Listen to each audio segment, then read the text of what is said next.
Happy Tuesday. Is it Tuesday? You know, days of the week. Tuesday. In New York, Is it's it Tuesday. Tuesday? Welcome to our CSP 19th Annual Summer Scholar Series. This is our 20th year, and we've had 19 Summer Scholars. This event is live from Manhattan. Should we give people the cross streets of Manhattan? Central Park West between 90 and 91. Okay, Facing west, facing you. nice. Our program today, our special guest, our speaker for the three-part series, which is today, tomorrow, and Thursday, is Peter Geffen. More about Peter in a second. Our topic for today, a young Jew in the civil rights movement, a personal story from 1965 through 66. When Peter and I decided on this topic in this series, we had no idea what would break out in America and around the world right now. So it's very, very topical. We're up to 90 people in our program at the moment. Tomorrow, the program will focus on the spiritual humanism of Abraham Joshua Heschel, part 1, and Thursday will be part 2. And of course, that relates to everything we'll be talking about today, and Peter will explain that as well. As I mentioned, this is our 20th year in operation. We are a nonprofit that started with the goal of bringing the best Jewish thinkers in the world to Orange County, California. We have now evolved in bringing the best Jewish thinkers to the world. So that's the platform we have on Zoom. Thank you to all of you who are joining us from Orange County and from Boston and other parts of the country, and I think overseas as well. We are honoring Lydia Levin and Joel Kupperberg with this series. They are longtime patrons of CSP. Thank you, Lydia and Joel, for your support. Programs that I wanted to mention that are upcoming. We're now over 90 in the webinar. On Sunday, June 14th, The Last Laugh, Exploring Taboos in Comedy with Fern Perlstein. You all should have received invitations for this program and all the other programs. Should be quite an interesting program. Tuesday, June 16th, Masada, Last Stronghold of the Jewish Resistance Against Rome with Professor Jody Magnus, who's an archaeologist who's spoken for us live and on Zoom. Thursday, June 18th, Exploring Biblical Stories Through the Eyes of Rembrandt with Liz Diamond, a new speaker for CSP. Sunday, June 21st, The Significance of the Dead Sea Scrolls for Judaism and Christianity, Dr. Adolfo Reutman, a good friend of Peter Geffen and someone who Peter had referred to CSP. We were supposed to be meeting with Adolfo in October in Israel. Our trip to Israel has been postponed for 1 year, so I thought, why not bring Adolfo to us? So thank you, Peter, for that recommendation. For those of you who are online and are supporters, thank you so much for supporting CSP. We have guests who are not supporters of CSP yet. Please do support us. We have, this is our 42nd program, I believe, on Zoom. Almost all of them have been free. The community, this one is for members for free, and for the general public, there's a charge. We will try to keep as many programs for free as possible. And with your help, we can do that. We still want to pay our speakers because they're giving us their time and their expertise. As we go, you can put Q&A questions into the Q&A slot, and we will take questions when it makes sense during the program. The poll is still open. I'm going to end the polling pretty soon. So we have close to 100 participants in the room. If you could all just answer the poll, it's anonymous. And we will be using the poll to see if we have changed numbers at the end of the three-part series. Okay, who is Peter Geffen? Peter Geffen is professionally a Jewish educator. He founded the Abraham Joshua Heschel School in New York City in 1983. The school is considered unique in its integrated approach to curriculum and its social justice programming. Today, the Heschel School is the largest pluralistic Jewish school in North America with over 1,000 students on its campus, just probably not right now. Probably actually on summer vacation already or at home working. Not yet. In 2005, Peter founded Kivunim, a year-long post-high school pre-college gap year program based in Israel and studying about and traveling to 12 countries from Morocco to India, focused on the origins and integration of Jewish life and culture throughout the world. The program seeks to build world consciousness as a context for strengthening Jewish identity, formed as it is from the magnificent history of the Jewish people amongst the nations of the world. Kivunim is the only Jewish educational program teaching Arabic and traveling into the Arab and Islamic worlds. It is an awesome program. It's a program that I'm so jealous that these pre-college, and now I think some college students get to go on. One of my visions is that we create one for adults. So who knows, Peter, maybe we could do that. In the summer of 1965 and 66, Peter served as a civil rights worker for Dr. Martin Luther King's Southern Christian Leadership Conference in Orangeburg, South Carolina. He played several historic roles at MLK's funeral, including accompanying Rabbi Abraham Joshua Heschel throughout the funeral procession. In 2012, he was selected to receive the Covenant Award, the highest recognition in the field of Jewish education.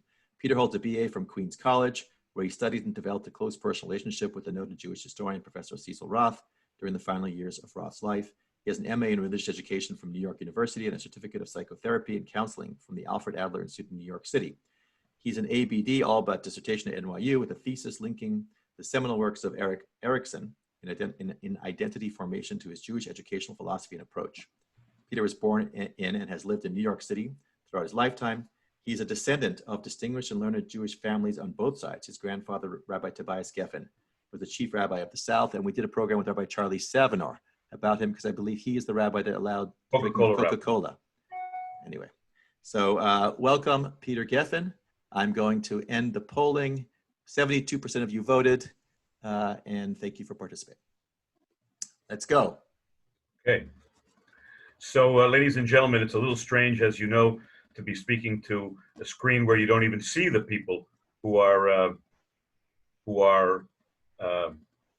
on the screen. That's a webinar, but I'll pretend like I see all your beautiful faces in front of me, and maybe Ari will find some way that in the future we can, in the next 2 days, we can at least have some more human contact with each other. And you have 106 registrants, so more than 110 people on right now. Wow. Well, I hope you'll all stay for not just today, but for the 3 days. I believe that this topic that we chose for today, I gave Ari several choices when we first met, what I might be able to speak about. And this was one that he chose, as he said, before we knew that it was timely, to put it mildly. And I hope that actually you will see over the 3 days a link between the two sessions on Heschel and what we're going to talk about today. Ari's going to take questions in the Q&A, so he'll field them, and if he feels like he needs to or wants to interrupt me, he's more than free to do so, which means you're more than free to do so, but through Ari. So I can't do any better than that. So what I want to start as an introduction is the following. I've been myself really, obviously, emotionally, both pained and exhilarated over the course of these days. The pain is, of course, that when I look out at the issues that we're facing, I realize that in essence, the work that we did in the 1960s seems to have had almost no effect. And if it had an effect, which of course I know it had an effect, if it had an effect, it hasn't reached down to the bottom, to the real issues that involve us. And as an introduction, I just want to say the following. I realized that in the course of the 60s, which was really the last major time when white America, or a portion of white America, engaged the issue of basic rights for who were then called Negroes, Black Americans, African Americans, people of color. We spoke with a word that attracted our attention, and that word was segregation. We were working to integrate, and the word that we were opposed to was segregation. But as I look back, and I'm going to show you in some pictures in a few moments when I switch to some slides that I have to share with you. When I look back, and when I particularly go back and look at photographs, which I do every year on King Day when I'm asked to speak in many different places year after year, I realized that maybe the word was the wrong word entirely. Because what we were really dealing with then, and what we are dealing with today, and what we have been dealing with for hundreds of years, and what actually takes us back into the biblical story, is the question of dehumanization. Segregation is but a manifestation of a much bigger problem. Because when a society is willing to dehumanize, which of course is what we're talking about when a person is brought to this country as a slave, when a person who is freed from slavery but can't vote, when a person can vote but has no economic power, when a person is not paid an equal wage to a person who's white, on and on, all those categories that you read about every day in the newspaper. That's not segregation, or it's not segregation in its real significance, it's dehumanization. and for the Jewish people in particular, where our story, the Torah, after all, starts with a biblical injunction that says to us, all human beings derive from one man and one woman. And therefore, implicit in our existence is equality. And that today, all these, whatever it is, millennia after we were first created or imagined or whatever the process was, or even just a few thousand years in the biblical story, our DNA research in science tells us that 99 point some unbelievable percentage of us is exactly the same. So that all of us on this call, men, women, older, younger, we're all basically made up of exactly the same material. The idea that history has devolved into a conflict between this person and this person, then this race and this race, this religion, it really is very deeply telling that the heart of the problem is this question of dehumanization. And when we talk tomorrow about Heschel, Heschel really felt that that was an essential element. And of course, as a young person studying with him and then reading his work, that entered my system. Although until these last few days, I wasn't fully conscious of the fact that the issue of what we call civil rights in the United States is really about this question of dehumanization, and not only or not solely or not emphasized on just the relatively smaller items of segregation and issues of equal justice. Those are the manifestations of a much deeper problem. And maybe we're at a point when we can take that on with the wisdom that came before us. So I want to take you back into my own history, but I'm not doing this for the purpose of being self-indulgent. I'm doing it because I want to hopefully share with you a complicated journey that maybe you participated in with me, or you participated with me partially, or you don't even know that you participated in. And but again, framing this in the context of understanding that this is an issue about dehumanization, we all have a stake in its outcome. No one of us, in my opinion, and I think you're hearing it across the political board, maybe not from everybody, but you're hearing it across the board. No one will escape this issue this time. It is before us all over the world. It's really astounding to see people responding to an issue that took place in a little street in Minneapolis, Minnesota, spreading around the world. Yes, of course, that's related to our situation, related to what we're doing right now, the fact that everybody can see anything, anywhere, just on their computer. But it's not only that. We've reached one of these remarkable historical tipping points. And either we're on board or we're going to be left behind.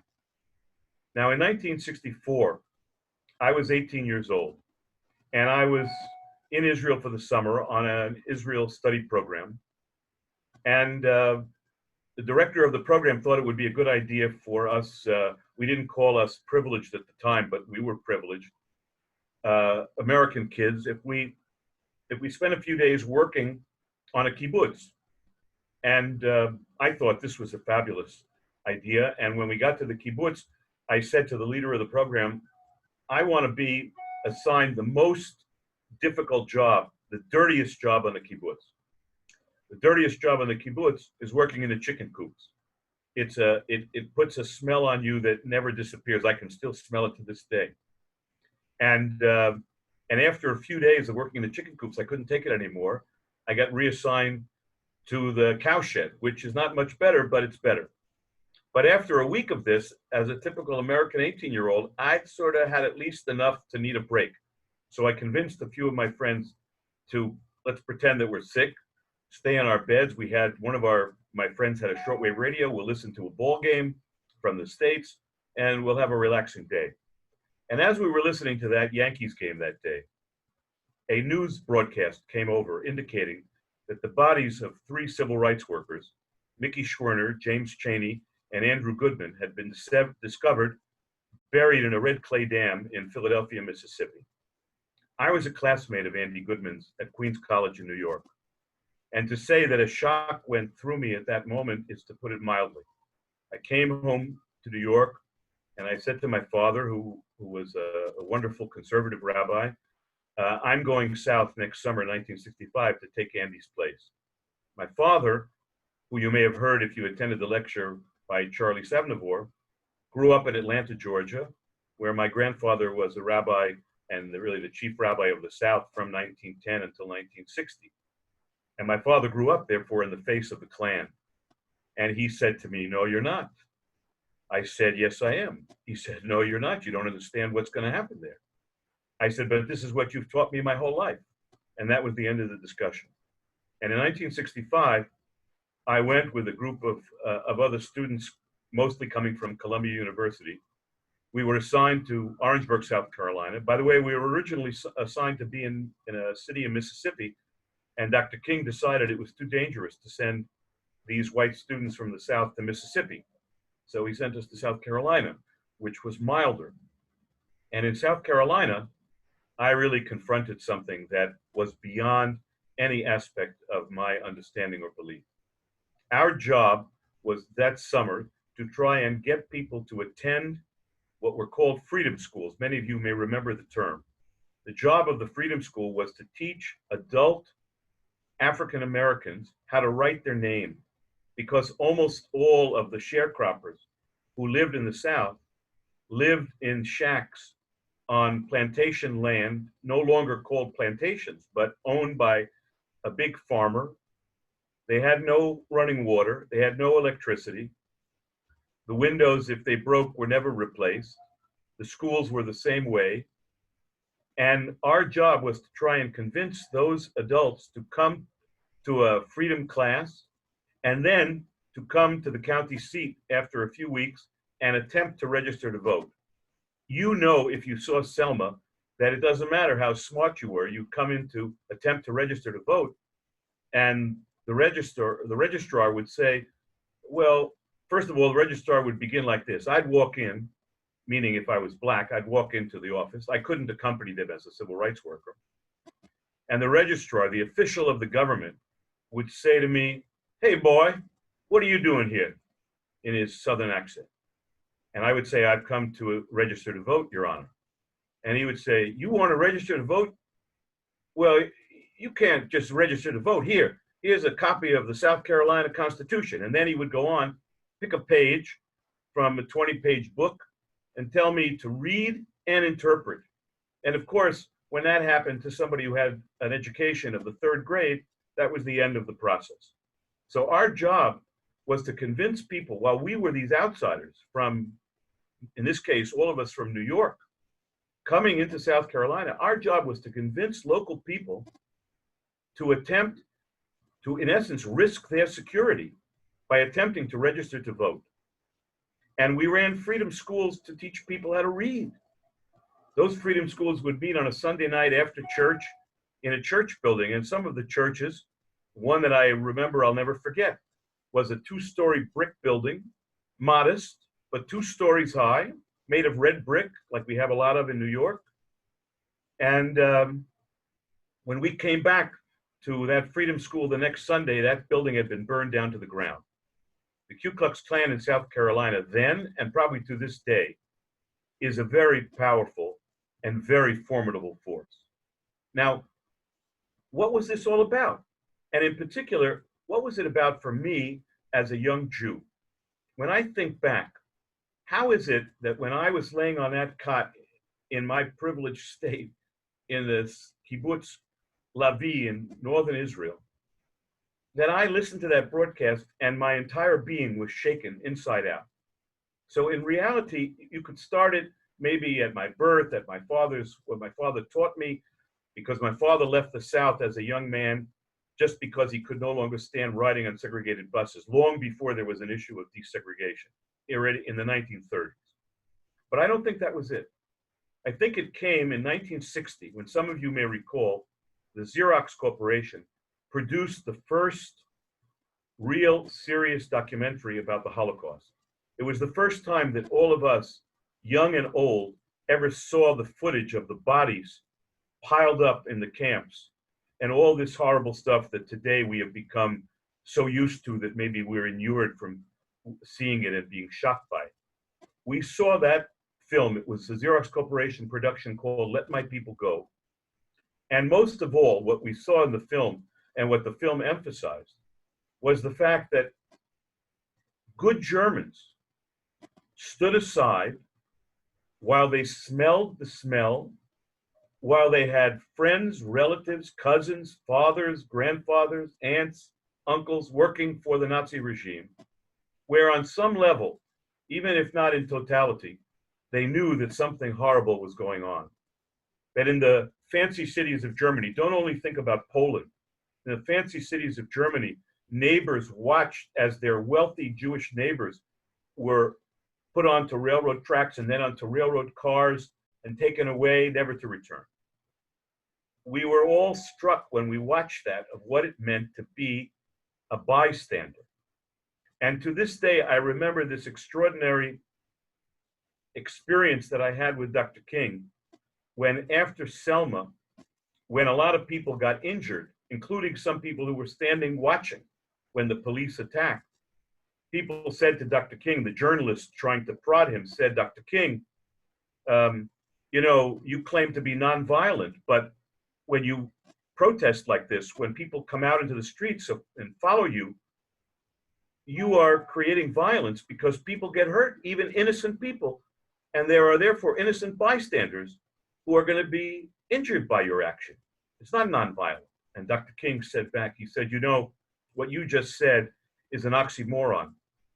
A person who is a bystander cannot possibly be innocent. And we had already internalized that in some way in 1960. Even though I was just 14 years old, it struck a chord inside of me and inside of the hearts of my friends, so that when we began to see what was happening in the South, particularly after our friend Andy Goodman was killed, we understood that if we then stood by and stayed in our homes in New York and life went on as normal, that we would be the Germans of the 1930s and early 40s. That was a shock for all of us to recognize. But that, I think, is really what motivated us. And so when we came to 1964 and then 1965 and 1966 and through this period, we were sharply motivated, not just as human beings, but also as Jews. And what's really interesting is when we got to Orangeburg, South Carolina, I won't say that after my bar mitzvah, I was, a regular tefillin wearer every morning, but periodically. I had grown up in the conservative movement. My father was a rabbi. I was the national or international president of the United Synagogue Youth of the conservative movement when I was a high school senior. So I was semi-attached, let's put it that way, to my tefillin, my talis and tefillin, maybe less than attached, than more attached, but somewhat attached. But when I was going down south, I said, I got to take that talis and tefillin with me. And I davened every day. And when we arrived, we discovered there was a synagogue in Orangeburg, South Carolina. So I said to myself, wow, this is fantastic. First Shabbat, I walk over to the synagogue. On the front of the synagogue door is a sign, synagogue closed until Rosh Hashanah. Years later, we learned it wasn't summer vacation. It was because we were there. They knew this was a group from Columbia University. They assumed correctly that it would be made up mostly of Jews, and therefore they simply decided to close the doors. It's really, quite astounding. And what I would say about the experience in those 2 summers is that our encounters with Dr. King and the impact of that experience upon us never left us from then to this day. And when I go to the slides and I show you some of the things that I want to share with you, I think it'll become clearer why that was. We had a privilege of a lifetime. Dr. King was accessible. He was not pompous. He was not up on a hill. He made himself available. He was not that much older than us. 1965, he died, he was 39. He was 36 years old, 35 years old. He was a young man, and he understood the importance of his encouraging us, of his teaching us. And what's interesting is most Baptist ministers in particular preach almost uniformly about Jesus. But Dr. King had his doctoral dissertation on the prophets of Israel, on the Hebrew prophets. And you know, those of you who even remember a little bit of Dr. King's speeches, he was always quoting from one of the prophets, always. Some of the most famous quotes of Dr. King are quotes from the prophets. Justice shall roll down like mighty streams. I forget the exact words, but you know, they're on and on. And that was his source. So when he taught us, interestingly enough, even though we were in the church being taught, he taught us our own tradition. He taught us our own wisdom. And you know, again, even somebody like me who had a very good Jewish education, a haftarah was that piece that you studied for your bar mitzvah or your bat mitzvah in order to have that celebration that then ended. And even those days, there was some kind of party and presents. It wasn't about serious social justice, even when it contained the messages of social justice. It was something else. It was about something different. So Dr. King had a profound influence upon me and all of my peers who worked together with me in various aspects of the civil rights movement. It changed our lives. And when you add to it the fact that Rabbi Heschel became involved in this movement, it really creates an extraordinary cocoon, a hothouse in which our understanding of what our obligations were and what our opportunities were moving forward could absolutely be. That we were young Jews seeking, we were all, for example, we all taught Hebrew school, we all worked in camps, you know, we were all involved in youth groups. That was the world in which we traveled. The fact that we got from King and Heschel a message that the moral universe was the place in which we had to operate and that we were encouraged to do so changed all of our lives. All of my friends from that period have all been involved in public work, in social justice work, not only in Israel, not only around the world, but particularly also in this country in so many different ways over the years as a result of those encounters. Okay, first of all, let me stop for a second. Ari, are there any questions that you want me to answer now before I move to the slides? Let me check real quick. Harris Schultz wants to know, is there an estimate of what percentage of Northern civil rights workers were Jewish? Yeah, so the estimate is that of the several thousand, remember the numbers are all tiny. You know, you would think sometimes that all the civil rights workers amount to tens of thousands. There were just a few thousand. And the estimates are that about 50% were Jewish. And I think that all of us shared this same motivation. It wasn't, in other words, when I say they were Jewish, I'm not saying that they were yeshiva bachos, but on the other hand, they were not assimilated Jews who had a Jewish background 3 generations before. It was really a very Jewish movement. I mean, just think about the 3 boys. 3 boys, James Chaney, a black kid from a local area in Mississippi, and Mickey Schwerner, Jewish kid from Detroit, Andy Goodman, a Jewish kid from New York City. It's, you know, it's striking and very powerful. Okay, so now I'm going to screen share. You've seen enough of me. Now I'll be in miniature, and I want to take you into some territory with me. And here we go.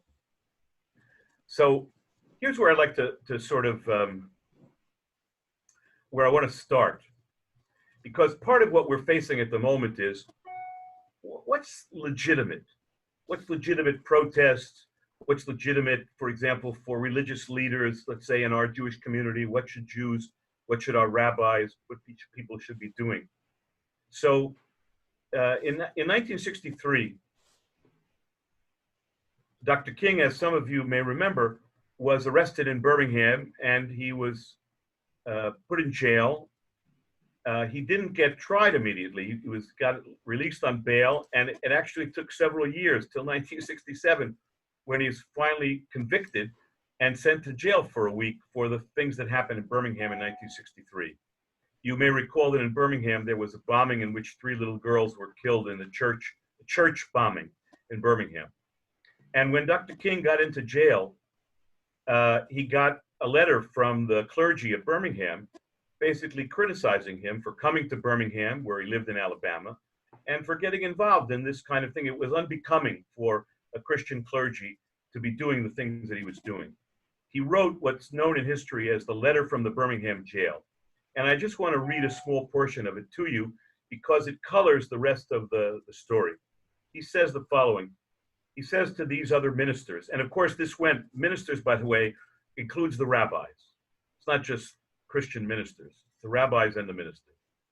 You deplore the demonstrations taking place in Birmingham. Sound familiar? But your statement, I am sorry to say, fails to express a similar concern for the conditions that brought about the demonstrations.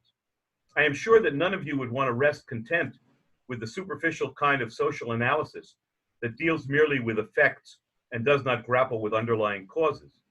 It is unfortunate that demonstrations are taking place in Birmingham, but it is even more unfortunate that the city's white power structure left the Negro community with no alternative, cognizant of the interrelatedness of all communities and states. I cannot sit idly by in Atlanta and not be concerned about what happens in Birmingham. Injustice anywhere is a threat to justice everywhere. We are caught in an inescapable network of mutuality, tied in a single garment of destiny. Whatever affects one directly affects all indirectly. Never again can we afford to live with the narrow, provincial, outside agitator idea. Anyone who lives in the United States can never be considered an outsider anywhere within its bounds.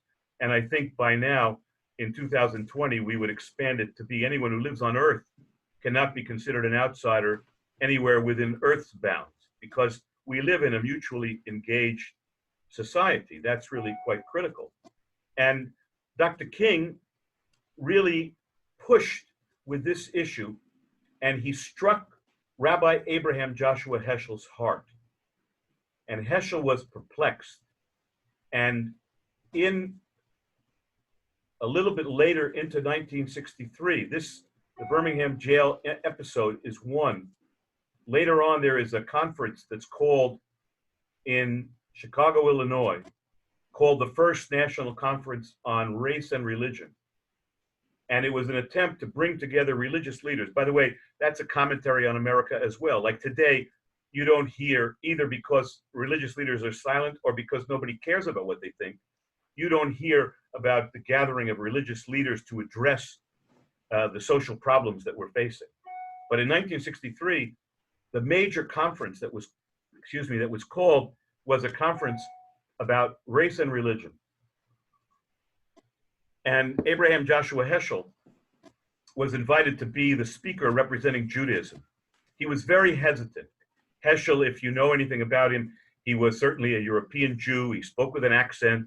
Tomorrow you'll see his picture if you haven't seen it before. He had a long white hair and a beard and a yarmulke on his head. And he said to the organizers, the Jewish organizers of the conference, I'm not the right representative. I'm not the person to be doing this. But the Jewish communal leadership said there's no one else who could do it. And when Heschel got up at that conference, the speaker before had emphasized the title, the First National Conference on Religion and Race. And when Heschel got up, he said the following. He said, the first national conference on religion and race occurred thousands of years ago. Its main participants were Moses and Pharaoh. Moses said, let my people go that they may serve their God. And Pharaoh said, I will not let your people go. And then Heschel continued and he said, that summit meeting between Moses and Pharaoh has not yet been concluded. Today, speaking of 1963, on college campuses across the south of the United States, it is more difficult for a Negro student to cross that college campus than it was for the children of Israel to cross the Red Sea. Dr. King was sitting about 10 feet away in the front row. And from that moment in 1963 until his assassination in 1968, they became the closest and best of friends. Dr. King called Heschel his rabbi. Andy Young, who was then King's chief associate, says that there were two books that the civil rights leadership carried in their backpacks. One was a Bible, and the other was a book, The Prophets by Abraham Joshua Heschel, which to this day is an unparalleled and unequaled treatment of the prophetic literature of the Hebrew prophets. which if you've never encountered, you should encounter, because it's not like that Sansino volume that you may remember from your bar bat mitzvah with the one-line commentary on the bottom of the page. It's a magnificent thematic treatment of what the prophets were all about. And of course, it spoke to King and spoke to him in very powerful ways. So, so I want to take you, I'm watching the clock, not only Ari, and I want to take you through a few other pieces so that we cover some ground today, and I do a little bit more justice to the topic than what I've done so far. Now, let me just make sure. So while you're looking, can I ask you a few questions that has been posed? Yeah, sure. Let's see. Did you meet Coretta in your work, or did you have the opportunity, I guess? Yeah, I promise that in the last 7 minutes, I will tell some stories that include Coretta, absolutely. I think we may get there. Could you please discuss what factors caused the divorce between Jews and blacks in the intervening years? We may get there. I'll try and get to it today, and I'll certainly allude to it because it's a full topic in itself. But okay. I'll Martin Brower asks, were you scared to be there after the others were killed? So tell Martin that he's got the heart of a very young person, because the only time that I've ever been asked that question before was last year at the Heschel School when a 5th grader raised his hand and said, were you scared? And the answer is, you all remember when you were 18, I wasn't scared. But when I tell you some of the things that happened, you'll understand that I should have been scared, but I wasn't scared. One last question. Did Dr. King write all of his words? Is this his own writing? Did he have did he have a speechwriter? Yeah. Yeah, no, he had a speechwriter.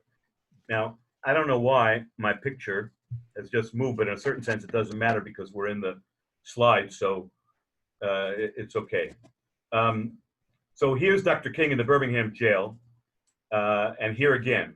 And, it's that we could say we're lucky that he was alive in the Birmingham jail, and which is pretty incredible in and of itself, without any question. So, but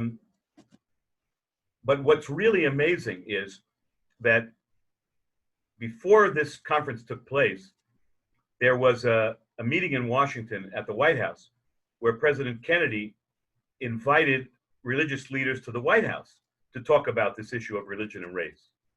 And in that case, when Heschel got the invitation, he wrote this beautiful poem. If you read the piece that I sent out, you probably saw it. And it's a magnificent piece, but in that Heschel basically says that all religious leaders should devote a month's salary to creating a Marshall Plan for our Negro citizens. He understood in 1963 that we had to have a form of financial assistance and empowerment. I won't use the word that is used today in the Black community, reparations, but if you think about it for a second, that's exactly what he was talking about. That was Abraham Joshua Heschel, this Eastern European Hasidic Rebbe. That's who he really was, recognizing that drastic action had to take place. Now, here is the picture of the 3 boys. Andy Goodman is the one on the left of your screen. Mickey Schwerner is the one on the right. James Chaney is in the middle. They were arrested for nothing.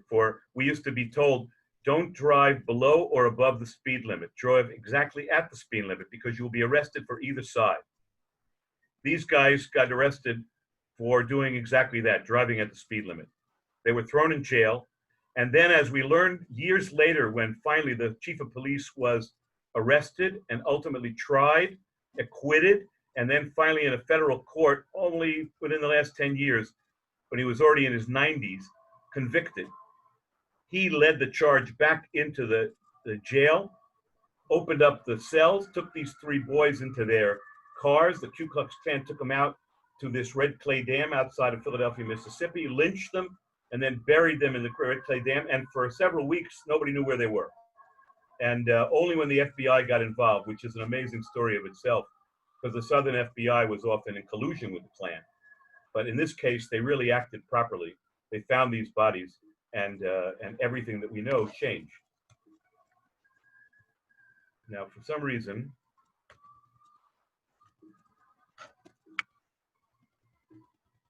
okay, all I wanted to do in showing this slide was to indicate what I was saying at the very beginning.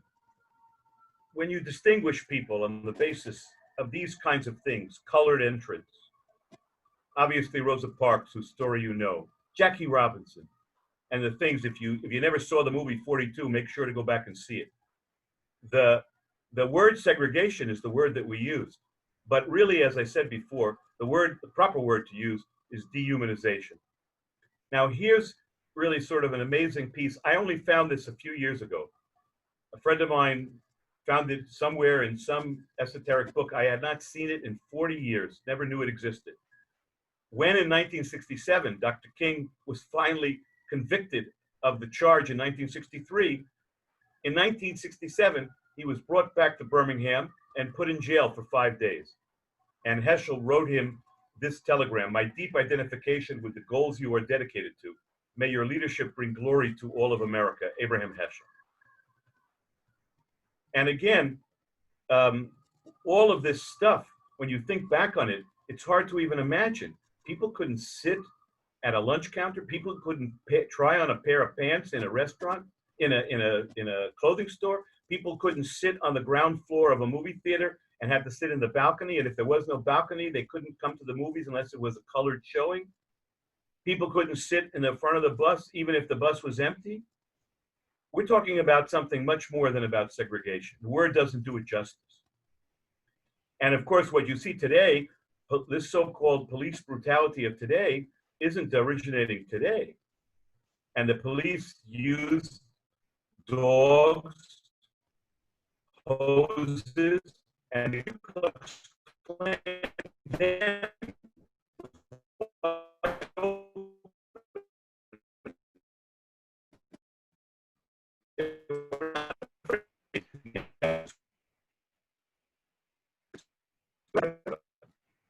Hey, Peter, we seem to be having some technical difficulties. It's hard to hear you at the moment here. some of those questions that were asked in a Peter, we still can't hear you. Maybe unshare the screen for a second.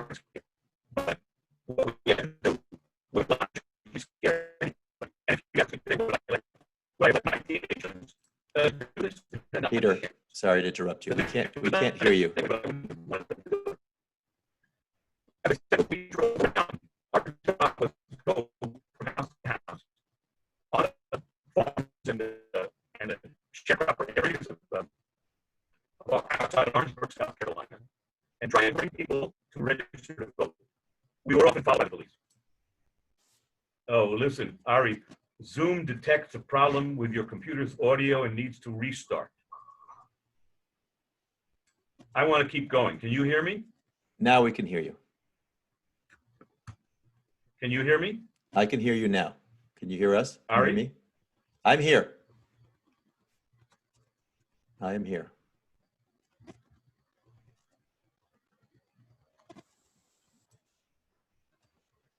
Ari? Yes, I can hear you, Peter. I don't know if anybody can. Ari, do you hear me now? Yes, we can hear you. Ari, do you hear me? Yes. There's something wrong on your side now. We can all hear you.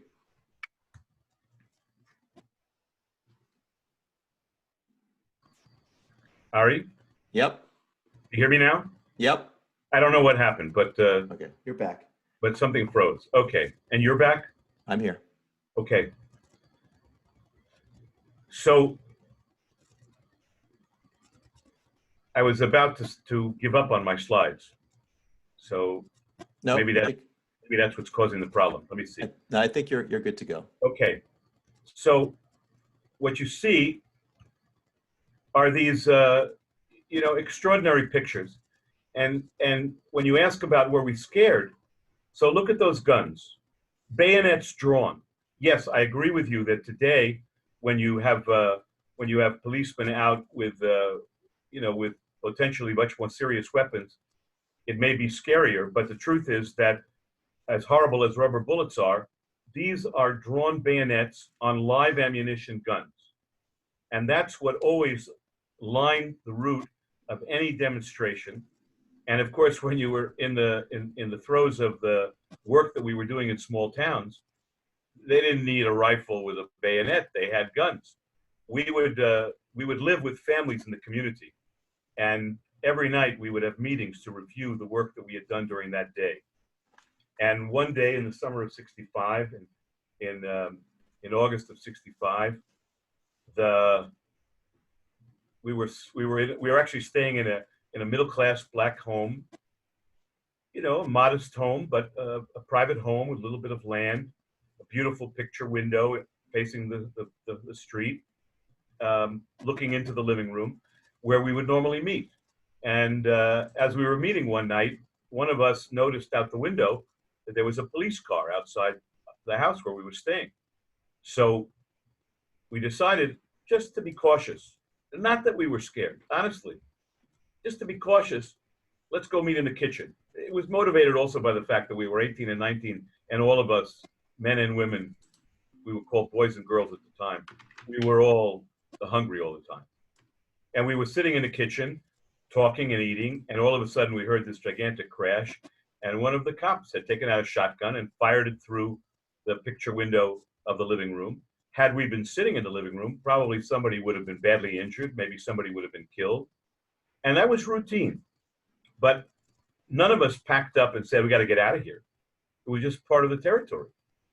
I often look at this picture with the look on this woman's face, you know, how powerfully angry, hateful she was when this young black girl was trying to integrate a school. And some of you are familiar with this picture, but you may not know all that you need to know about it. So this is the front of the line of march from Selma to Montgomery on one afternoon of the multi-day march.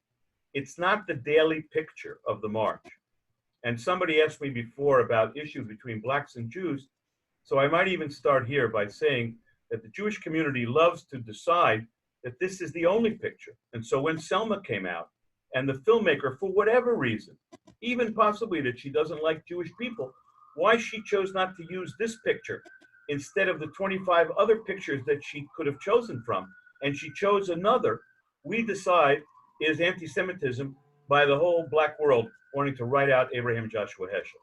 And all I would say to you is that from my experience in the black community, nothing could be further from the truth. Heschel is regarded with sanctity because of the work that he did, the words that he uttered, the participation that he engaged in throughout this period.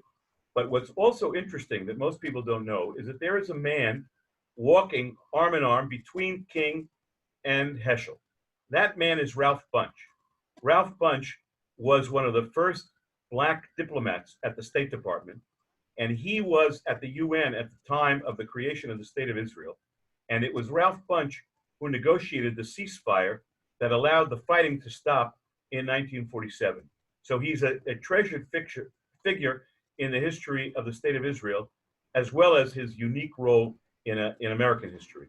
On the other side, by the way, of Dr. King is Ralph Abernathy, who was one of his closest associates, a really extraordinary person, and of course, Dr. King. And the Hawaiian leis were brought from Hawaii by a person who joined the march and gave them out. That's why they're there. They have nothing to do with the civil rights movement.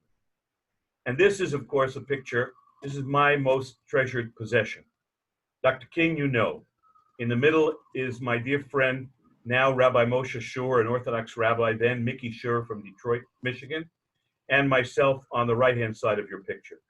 This picture was taken outside the Ebenezer Baptist Church back door in August of 1965, while we were gathered at the church to meet for several days to review the work of the summer and to plan for the summer of 1966. And what happened was really fascinating. We went outside. It was August in Atlanta is not a time you want to be in Atlanta. Boiling hot and very humid. And in those days, the church wasn't air conditioned. We were really hot. Dr. King was in a suit and tie. It was unbelievable. And when we went outside to take a breather, most everybody in those days was taking a smoke. And across from us was a guy with a Polaroid camera. When I tell this story to kids, I say, do you know what a Polaroid camera is? And of course, some do, but most don't. But you all know what a Polaroid camera is. So my friend Mickey said, would you take our picture with Dr. King? And The guy took our picture. 2 minutes later, we had a picture. And so Dr. King said, well, let me autograph that. And he turned it over and he wrote on the back of the picture, which I still have the original of, with a frame that you can turn around and see both sides. Best wishes and thanks for your help, Martin Luther King. I hope you can understand why this document is my most treasured physical possession. My most treasured possessions are my children and grandchildren and my wife, but my most treasured physical possession is really this picture. And what I want to add to it is this. For many years, I really thought that Dr. King wrote best wishes and thanks for your help to me and Mickey. But about 10 or 15 years ago, when I was giving a talk on King Day at the Heschel School, I realized that Dr. King, who was prophetic in nature, wrote best wishes and thanks for your help. He was writing that your help into the future. He was writing it to you and me today, and he was writing it to the children in the Heschel School and any place else where I present, and he was writing it to anyone who joins the struggle at any point into the future. He wasn't just writing it to the two of us. So you're involved. If you're on the side of justice and rightness and correctness and humanization and not dehumanization today, you also have this greeting from Dr. King. And of course, I'll be happy to share this picture with everybody. So if you want, you can cut out the autograph and put it on your picture, and it will be completely legitimate. The last story that I want to tell is when I promised you I would tell a little bit about Coretta. It's not a lot, but it's a little. So maybe some of you are familiar with the picture that's in the picture, which is the coffin of Dr. King being carried through the streets of Atlanta after the funeral at the Ebenezer Baptist Church. The background to this picture and the story and why my friend Mickey and I, looking slightly different from the 1965 picture, now in this picture, taken by the Atlanta Journal and Constitution, we're standing in front of that very wagon in the museum for the King Memorial at the Ebenezer Baptist Church grounds in Atlanta. And the story behind this is the following. When Dr. King was assassinated, the SCLC, the Southern Christian Leadership Conference, called upon all of the former staff and officers and volunteers to come to Atlanta to help with the arrangements for the funeral. They knew people were coming from all over the world, and they were very worried. It was April, it was hot in Atlanta. In those days, there was no bottled water. There were no cell phones. And they wanted to make sure that every dignitary who came to the city was accompanied by someone from the SCLC. So we flew down to Atlanta. And when we arrived, we went right to the headquarters of the SCLC, which was right near the church. And we were asked to go back to the airport and pick up Rabbi Heschel because Coretta Scott King had asked him to participate in the funeral itself.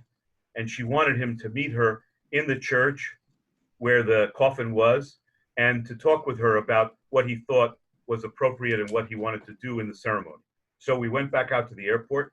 We picked up Rabbi Heschel. It's now very late at night on the night before the funeral. We brought Rabbi Heschel back. We took him into Coretta. We introduced ourselves. We exited. We took him back to where he was staying. And that was item number one. Then later that night, meaning really earlier that morning, a crisis occurred. And the crisis was based upon the following story. And I am Ari watching the clock. When President Kennedy was killed, those of you who are young enough to remember, President Kennedy was brought from the funeral service in the National Cathedral to his burial place at Arlington National Cemetery on a beautiful black caisson from the Civil War. How come? Because when Jackie was already on the plane in the midst of all that unbelievable crisis and horror that she was living through, she had the presence of mind to ask that the Smithsonian be asked to take out the caisson that was in their collection, upon which Abraham Lincoln's body had been borne from Washington to Springfield, Illinois, where he was born, where he was buried.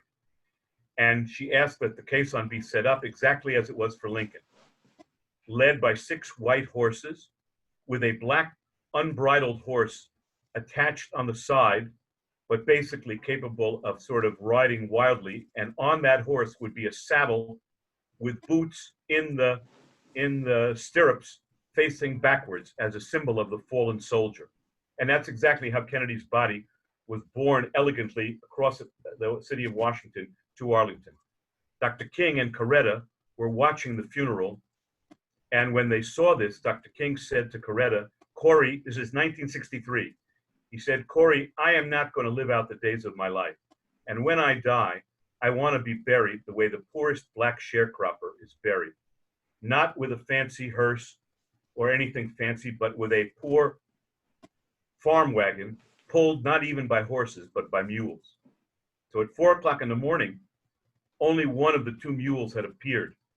And our boss, really, Hosea Williams, said, Mickey, Peter, go with this farmer to his farm and bring back the other mule, which we did. We jumped on this farm wagon and we went driving out to this farm and got the mule back. We missed the funeral in the church, but we got the mule back so that the procession could take place properly. And then, as the last item, all members of the staff were asked, as I said, to accompany several dignitaries. We were asked to walk with two people who were there. Obviously, Rabbi Abraham Joshua Heschel, who was our teacher at the Jewish Theological Seminary, and Bobby Kennedy, who was then a candidate for the presidency of the United States, and who himself would be shot dead 2 months later in June in LA. For years, I thought that the story about Kennedy and Heschel was something that had come into my mind and had been made up because it was too hard to believe. And about 12 years ago, I was in Israel in the summer watching television, and an American show on the History Channel came on Israeli television, and it said on that show, this is called Assassination 1968, and it was all about these issues. And so when that show was on, I started watching. My then 10-year-old daughter was, or maybe even younger, was sitting on the bed, and all of a sudden I said, Nessa, I'm there. I'm in that picture, because the footage of what you see in front of you was passing by the screen. She said, come on, Abba, stop fooling. I said, no, I'm serious. And of course, by that time, it had gone by. When I came back to New York, I looked up the footage. I found the videotape. Remember what videotapes were? I put it on a video player. I recorded it. And sure enough, there we were, exactly as I had imagined. And the last thing that I'll tell you to close this session is the following. Walking through those streets in desperation as a young person, no longer scared if I was ever scared, but really in turmoil, as we are today, I sort of threw up my hands and said, Rabbi Heschel, what are we supposed to do now? And Heschel turned back to me and he said, he waited a while, he kept walking, he thought about it, and then he turned around and he said, you must teach the children, you must teach them a Judaism that can remake the world. You must teach the children is a frame from the second paragraph of Shema in a traditional Siddur, in a traditional prayer book. In the beginning, we know that verse from what we all memorize, you shall teach them diligently unto your children, but the Hebrew there says, Vishinantem libanecha. But in the second paragraph of the Shema, it says, Vilimadetem otam, teach them. And that's really what all of this is about. I hope that this has been informative. I know it's been incomplete. I hope we'll be able to pick up even some of these ingredients tomorrow and the next day. And I really appreciate, I don't know whether you've been attentive, but you certainly felt attentive at my end. Thank you very much. Thank you. So if you unshare the screen, we'll just take a few questions and we'll get ready for tomorrow. Okay. It's the most bizarre. Here we go. Okay, good. Okay, so I'm here, you're there. I'll ask a few quick questions. First, what are you going to talk about in the next two programs in relation to what we just heard about? So I'm going to introduce you to the biography and the thought of Abraham Joshua Heschel. And actually, between the two sessions, I'm going to give you an opportunity to see a rare, meaning there are only 2 or 3 recordings of this kind, interview with Heschel. That is an absolutely unique piece of Jewish history and certainly of American Jewish history, of Americana. But I'm going to introduce you to Heschel's thought, mostly aimed at understanding his thinking and his role in the realm of social justice. Were you, I mean, I assume so, but did you spend quality time with Dr. King and Heschel and overhear their discussions? Did that happen a lot, little, never? No, no, I did not. I've been with people who were with them in part of those discussions, and of course I'm very friendly with Susanna Heschel. You know, Rabbi Heschel, when I said that that they were close, so I'll add to tomorrow I will include a quote by Heschel about King. But what I'll tell you now very quickly is that when King was assassinated, he was on his way the next day to New York to attend the Heschel family Seder in April of 1968. So they became really very dear, beloved, and close friends of each other. But no, I did not have that privilege. But I heard both of them speak both publicly and to a certain extent privately often. And I've spent the last decades studying both of their works and writing. And you mentioned this, but I will repeat and just ask the question. In today's world, with Black Americans, do they remember Heschel? Is Heschel, does the new generation, younger generation know about Heschel and his connection to civil rights and to Dr. King, or is that left to the older generation that still is around? So I'll give you three different answers. The first question is, do young Jews know Heschel? You know, in LA, you have a Heschel school. I guarantee you that half the kids in the school don't know who Heschel was, really know who Heschel was, have not studied his works. They have a perfunctory idea.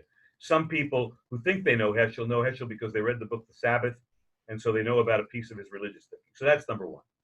Then number two, do young Blacks know about King?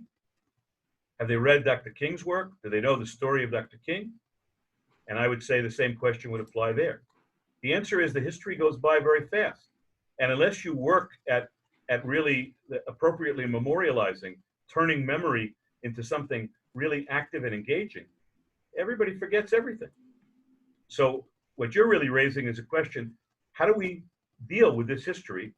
And tomorrow I'm going to sort of speak about, in a certain section, one of the quotes of Rabbi Heschel's that I like the most, where he says, what lends meaning to history? The promise of the future. If you only talk about the past, and it has nothing to do with today, it disappears in anybody's active memory. Two last questions, and we'll continue the discussion tomorrow and on Thursday. Is there any Jewish leader today who is taking Rabbi Heschel's place, who has taken Rabbi Heschel's place in this issue that you can? So I give a talk every year to the senior class at the Abraham Joshua Heschel School in New York, and it contains elements like we've been talking about and we'll be talking about tomorrow and the next day. And someone always asks that question, and here's my answer. I point back to that kid and I say, that's correct. The answer is, there is an Abraham Joshua Heschel today, and he's sitting, or she's sitting in this room. And the choice is what every one of you decides to do with the next 10 years of your life. If all you become is one more peg in the consumption of American Jewry, of the only value being making money, there will be no more Heschel. If you decide that as a result of your studies, you're going to devote yourself to the needs of the broader community in which we live, not just in your neighborhood, but all over the world, you will be that Heschel. Heschel was not unique. He was just the voice of a moment in time who stood up for what he believed in and spoke his word, as was Dr. King. And so they're alive everywhere today, but we are smothering our children with careerism and materialism and things that are going to take us, in the very ultimate sense, almost nowhere. That's my view. Last question. Rabbis in the South, when you were doing your work, you told us about not being able to get into a synagogue. Did you meet with any rabbis in the South? And in general, what role did they play in the civil rights movement? Were there any that stood out that did play a positive role? So let's be fair to Orangeburg. They didn't have a rabbi. They just had a community and a synagogue, and they had their own minyan. They only got a rabbi on Rosh Hashanah. But I know, meeting people from Orangeburg in later years, that was an intentional decision that they made. But look, my grandfather was a rabbi in Atlanta. When we were at the conference, we stayed with my grandfather's home. And for my grandfather, it was certainly a bit confusing, because here he was, an Eastern European Orthodox Rav with a beard and black coat. He wasn't a chassid, but he was a liberally minded but very Orthodox guy. I'm not sure he could quite figure out what I was doing, but he was always deeply proud. So that was a lesson. And the answer was that the rabbis in those days, in '63, and the Jewish communal leaders they were really scared for themselves. They were scared of the Klan. And so they often stepped back, with exceptions. Rabbi Rothschild of the Temple, the Reformed Synagogue in Atlanta, was an outspoken supporter of Dr. King, and the temple was bombed.